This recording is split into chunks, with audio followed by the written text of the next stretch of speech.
Hello everyone, welcome on your YouTube channel math by Akash. कैसे हैं आप सभी। तो हम लोग बात कर रहे हैं आज जीएस सेक्शन को लेते हुए। ठीक है, इससे पहले भी हम लोगों ने कई क्लास कर लिए हैं, प्लेलिस्ट बनी हुई है, आप लोग वहां से देख सकते हैं। हम क्या कर रहे हैं, हम पीवाईक्यू सीरीज़ कर रहे हैं। और ये पेपर कब आया हुआ आप लोगों को स्क्रीन पर दिख रहा होगा, 12 जून का पेपर है। ठीक है, फर्स्ट शिफ्ट है ये इसकी। ठीक है, जेल वार्डर का पेपर है अपना। और किसी को अगर पीडीएफ चाहिए तो मैंने बताया आप लोगों की टेलीग्राम लिंक डिस्क्रिप्शन में हैगा, वहाँ से पीडीएफ ले सकते हैं आप लोग। जितनी पीडीएफ आती है मैं वहीं पे शेयर कर देता हूँ। खैर, चलते हैं क्वेश्चन नंबर 11 की ओर। इससे पहले 10 क्वेश्चन हमने पार्ट 1 में कर लिए थे। ठीक है, तो चलते हैं क्वेश्चन नंबर 11 की ओर और देखते हैं कि क्या दिया गया। आप लोगों को स्क्रीन पर दिख रहा होगा, भारत का सर्वोच्च न्यायालय भारत के संविधान के तहत सर्वोच्च न्यायिक निकाय है। संविधान के अनुच्छेद डैश में कहा गया है कि भारत का एक सर्वोच्च न्यायालय होगा।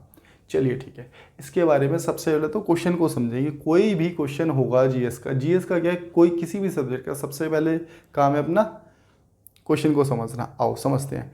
कुछ भारत का सर्वोच्च न्यायालय कौन सा है? सुप्रीम कोर्ट हैगा। ठीक है, भारत के संविधान के तहत, भारत के किसके संविधान के तहत सर्वोच्च न्यायिक निकाय है। भारत का संविधान क्या कहता है कि ये जो हैगा न्याय देने के लिए सुप्रीम कोर्ट ही है जो हेड है। ठीक है ना, इसके ऊपर कोई नहीं है जो न्याय करेगा। बात क्लियर है? आ जाओ, संविधान के किस अनुच्छेद में ये बात की गई है? तो ये पूछा गया है कि संविधान के किस अनुच्छेद में ये बात की गई है। चलिए तो देखते हैं इसको। चलिए देखते हैं, तो इसमें आंसर क्या हो जाएगा आपका? आर्टिकल 124 दिख रहा है ना आप लोगों को। तो आर्टिकल 124 में दिया गया है संविधान में कि भारत में क्या होगा? एक सुप्रीम कोर्ट होगा, एक सर्वोच्च न्यायालय होगा। इतनी बात क्लियर है। अब ये आया कब से है भाई? 26 जनवरी 1950। 26 जनवरी 1950 को क्या हुआ था? संविधान लागू हुआ था हमारा, रिपब्लिक डे मनाते हैं। उसी समय सुप्रीम कोर्ट अस्तित्व में आया। उसी समय पर इसको लागू कर दिया गया कि हाँ भाई ऐसे ऐसे सुप्रीम कोर्ट होगा। बात क्लियर है? तो भारत में 6 प्रकार के, याद रखना कितने प्रकार के कोर्ट होते हैं? 6 प्रकार के कोर्ट होते हैं, पूछा गया है। टोटल न्यायालय कितने होंगे? 6 प्रकार के न्यायालय स्थापित किए गए हैं।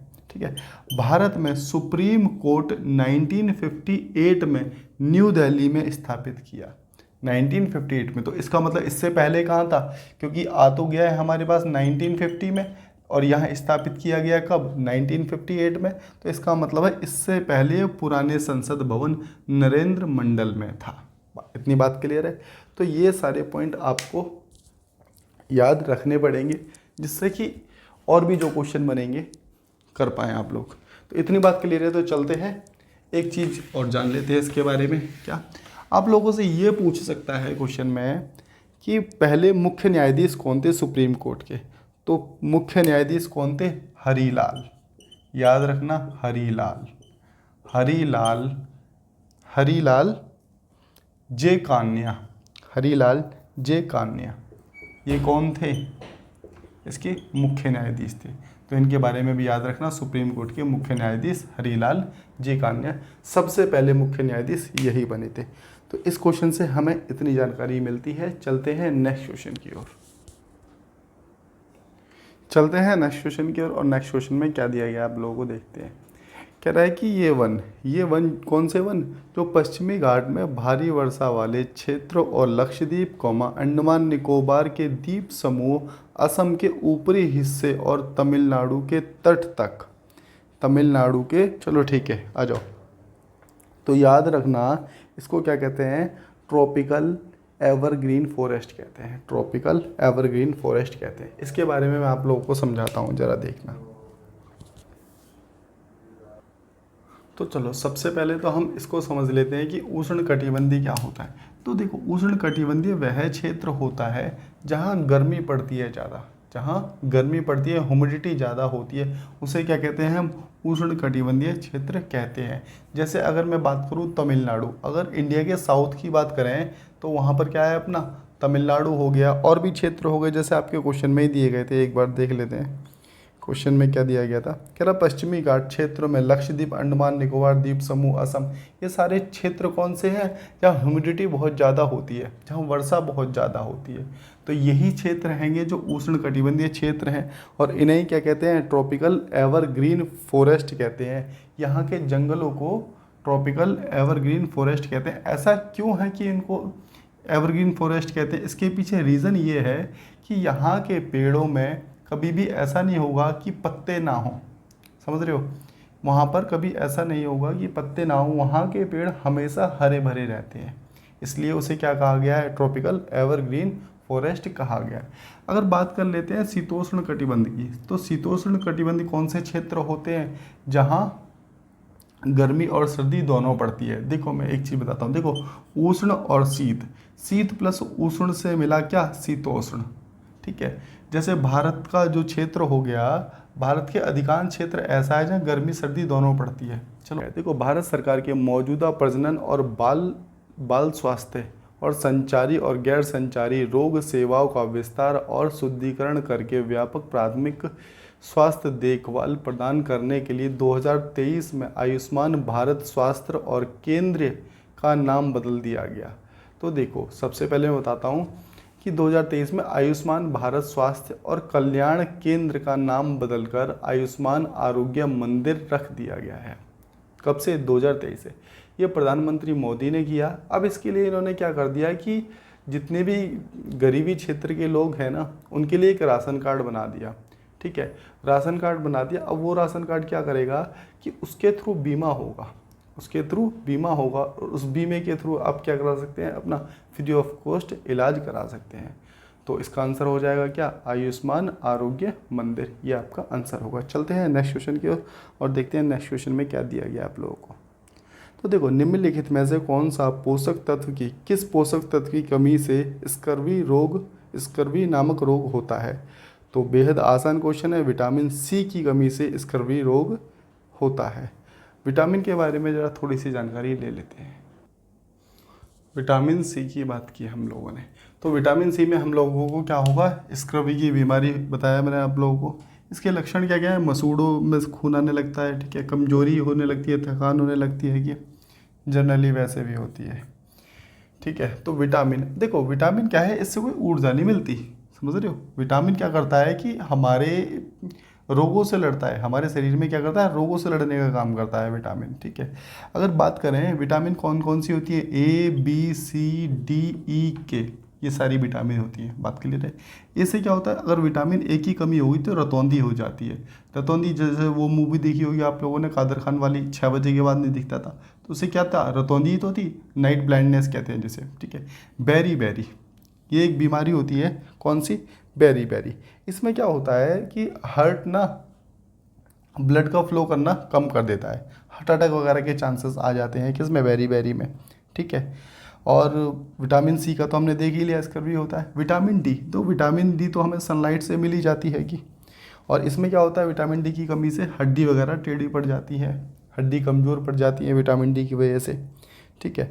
अगर ई की बात करें तो जनन क्षमता की कमी, विटामिन ई की कमी से क्या होता है, जनन क्षमता की कमी हो जाती है, ठीक है। विटामिन के की बात करें तो रक्त का थक्का ना जमना, रक्त का थक्का ना जमना, जैसे कि आप चल रहे थे और जाके गिर गए, कहीं गिर गए तो ब्लड निकलने लगा। अब जहाँ आपके खून आ रहा है तो कुछ दिनों में, कुछ टाइम बाद खून अपने आप बंद हो जाता है, क्यों, उसमें क्या जम रहा है, रक्त का थक्का जम रहा है। अगर विटामिन के नहीं होगा आपकी बॉडी में तो ब्लड क्या होगा, फ्लो होता रहेगा, रुकेगा ही नहीं, बात क्लियर है ना। तो ये जानकारी हो गई आपकी क्वेश्चन नंबर 14 के साथ। तो इतनी बात आप लोगों को क्लियर हो गई होगी, ठीक है ना। तो वीडियो को लाइक वगैरह, सब्सक्राइब वगैरह जितना जो मर्जी कर सकते हैं आप कर दो सब कुछ, ठीक है। चलते हैं क्वेश्चन नंबर 15 की ओर और देखते हैं 15 में क्या दिया गया है। 15 में कहता है, डैश में प्राप्तियां जिन पर सरकार का कोई दावा नहीं बनता, इसलिए उन्हें गैर प्रतिदेय कहा जाता है। इन्हें कर और गैर कर में विभाजित किया गया है। आ जाओ जरा समझ लेते हैं कि क्या कह रहा है ये।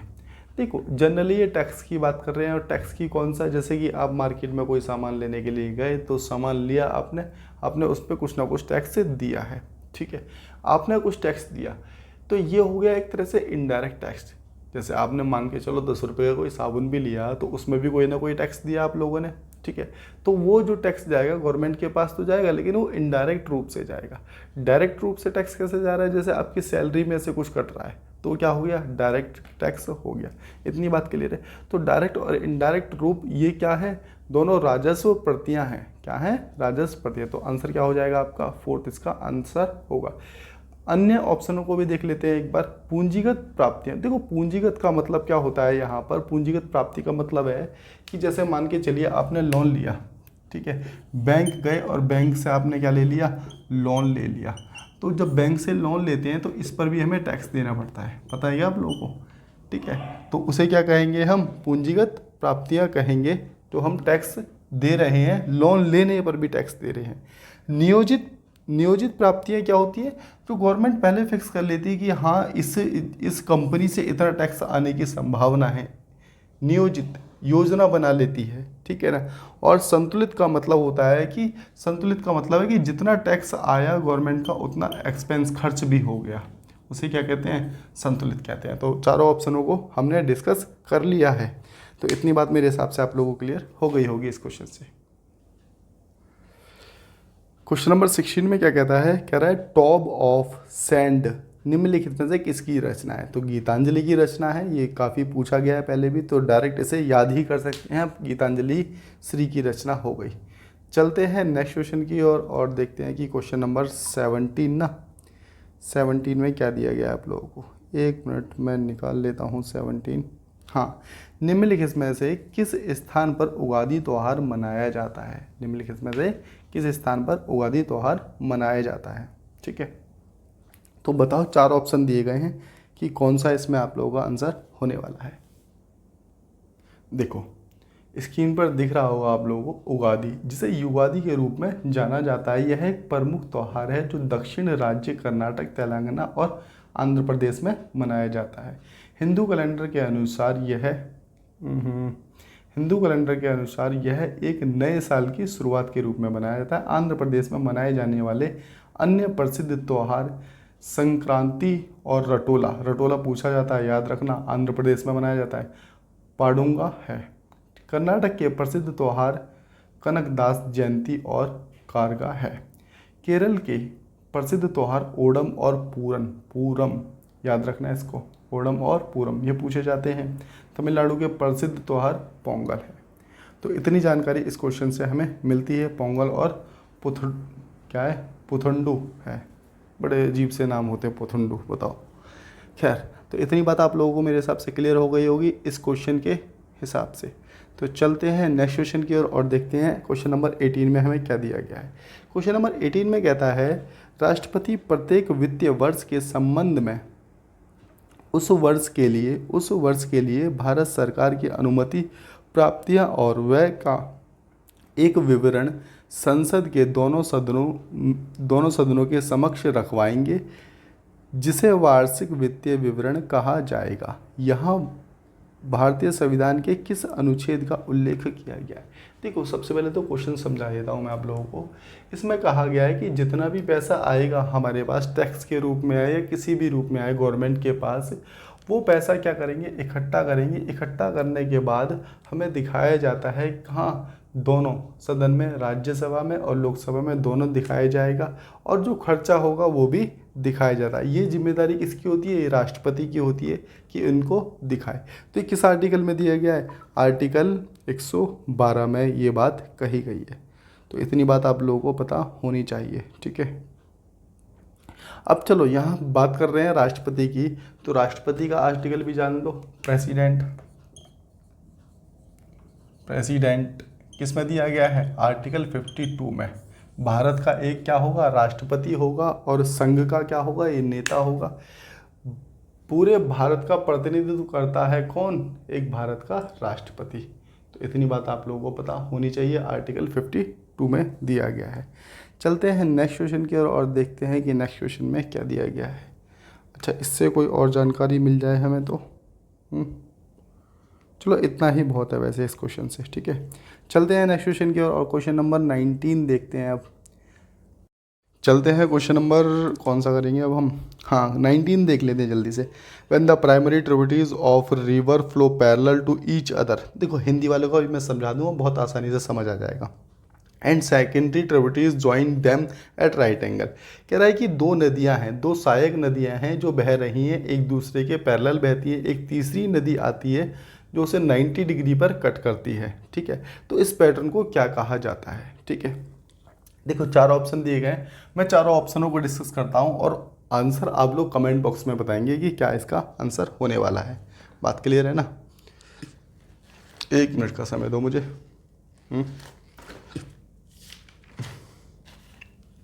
चलिए ठीक है, आ जाओ। देखो सबसे पहले क्या दे रखा है इन्होंने, रेडियल। रेडियल, तो रेडियल का मतलब क्या होता है? Radial pattern. रेडियल पैटर्न, देखो रेडियल पैटर्न कौन सा होता है बताओ। देखो रेडियल पैटर्न वो होता है, सपोज करो कि एक पहाड़ है, पर्वत है, कुछ भी मान लो, यहाँ पर ये पहाड़ मान लिया, ठीक है। इसके ऊपर से कोई नदी आ रही है और उस नदी का कोई डायरेक्शन नहीं है, नदी इधर से भी जा रही है, इधर से भी जा रही है, पीछे से भी जा रही है, आगे से भी जा रही है, चारों तरफ पांचों तरफ बहने लगी उस पर्वत की वजह से। बात समझ पा रहे हो? ठीक है। जनरली इंडिया में ऐसा नहीं होता, जैसे गंगोत्री हो गई, गंगा नदी हो गई या भागीरथी हम लोगों ने पहले पढ़ी है, तो वो क्या है एक डायरेक्शन में चल रही है, ठीक है। लेकिन जैसे तिब्बत की नदी की बात करेंगे तो तिब्बत पे जो नदी आती है वहाँ से, तो वो क्या है चारों तरफ फैल जाती है, फैल रही, कई नदियाँ ऐसी हैं जो फैल रही हैं, ठीक है। तो इन्हें क्या कहते हैं? रेडियल पैटर्न कहते हैं। बात क्लियर है? रेडियल पैटर्न कहा जाता है इसे, ठीक है ना, रेडियल पैटर्न। अगर बात करते हैं अब दूसरे ऑप्शन की बात करते हैं हम। दूसरा ऑप्शन क्या है आपका? दूसरा ऑप्शन है डेंड्रिटिक। देखो इसे इंग्लिश में याद रखना क्योंकि पेपर में इंग्लिश में ही पूछा जाएगा वैसे ही है, ठीक है। हिंदी के शब्द इसके बहुत ज़्यादा तगड़े हैं, वैसे ही याद नहीं होने का। डेंड्रिटिक। डेंड्रिटिक, देखो डेंड्रिटिक पैटर्न कौन सा पैटर्न होता है बताओगे आप लोग? देखो डेंड्रिटिक पैटर्न वह पैटर्न होता है जब नदी एक ट्री के हिसाब से चलेगी। जैसे मान के चलो ये ट्री है, ये ट्री है, ठीक है, ये मान के चलिए ट्री है और नदियाँ आ रही हैं ऐसे ऐसे, नदियाँ आ रही है, कहीं से कोई भी नदी आ जा रही है, कहीं से कोई भी नदी आ रही है और आके मिल रही है और आगे बढ़ती चली जा रही है, समझ रहे हो? जैसे ये एक नदी थी, ये बह रही थी, कोई भी नदी आ रही है कहीं से, इससे मिल रही है और ये आगे चलती चली जा रही है, इसे क्या कहते हैं? डेंड्रिटिक पैटर्न कहते हैं। इतनी बात क्लियर है? चलिए तीसरे ऑप्शन की ओर चलते हैं कि तीसरे ऑप्शन में क्या दिया गया है। सेंट्रीप्यूटल। देखो सेंट्रीप्यूटल का मतलब आप लोगों को पता होगा वैसे तो। सेंट्रीपिटल, सेंट्रीपिटल का मतलब होता है केंद्र, केंद्र होता है। इसका मतलब है कि जैसे कि यहाँ पर मान के चलो कोई लेक है, ठीक है, और सारी की सारी नदियाँ आ रही हैं, इधर से आ रही है, इधर से आ रही है और इधर से आ रही है, सारी की सारी नदियाँ यहाँ पर मिल रही हैं, ठीक है। तो इसे क्या कहते हैं? सेंट्रीपिटल, सेंटर से निकला है सेंट्रीपिटल। बात क्लियर है इतनी? ठीक है। अब बात करते हैं लास्ट ऑप्शन किसकी? ट्रेलिस की। ट्रेलिस की, तो ट्रेलिस का मतलब क्या होता है इसको ज़रा ध्यान से समझना।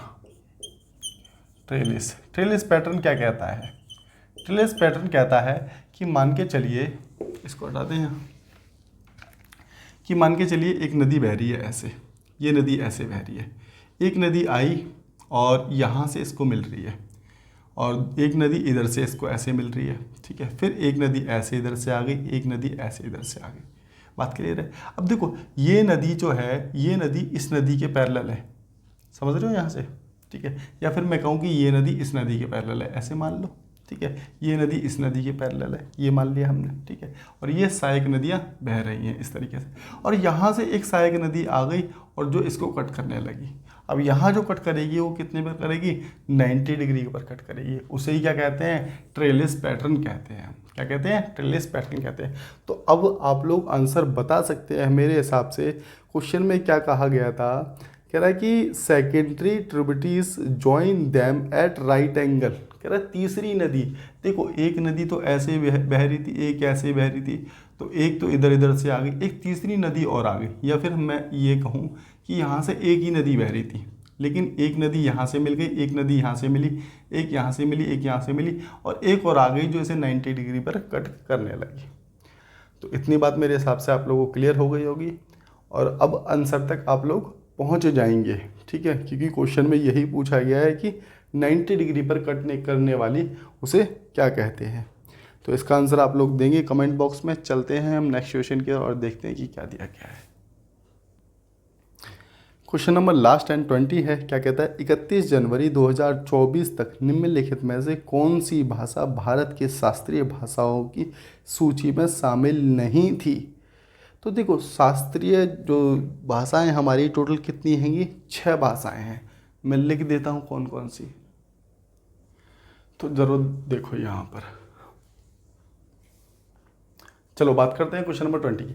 तो 6 शास्त्रीय भाषाएं कौन कौन सी, 6 शास्त्रीय भाषाएं, संस्कृत, तेलुगु, तमिलनाडु और उड़ीसा और मलयालम और कन्नड़। इससे जो बची हुई भाषाएं हैं वो शास्त्रीय भाषाएं नहीं होंगी।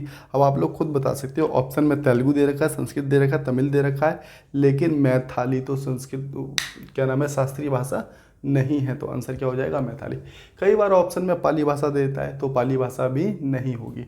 तो ये हो गया आपके क्वेश्चन नंबर 20 तक पूरे सॉल्यूशन। बाद बाकी मिलते हैं नेक्स्ट क्लास में, तब तक के लिए tata bye bye and take care of you.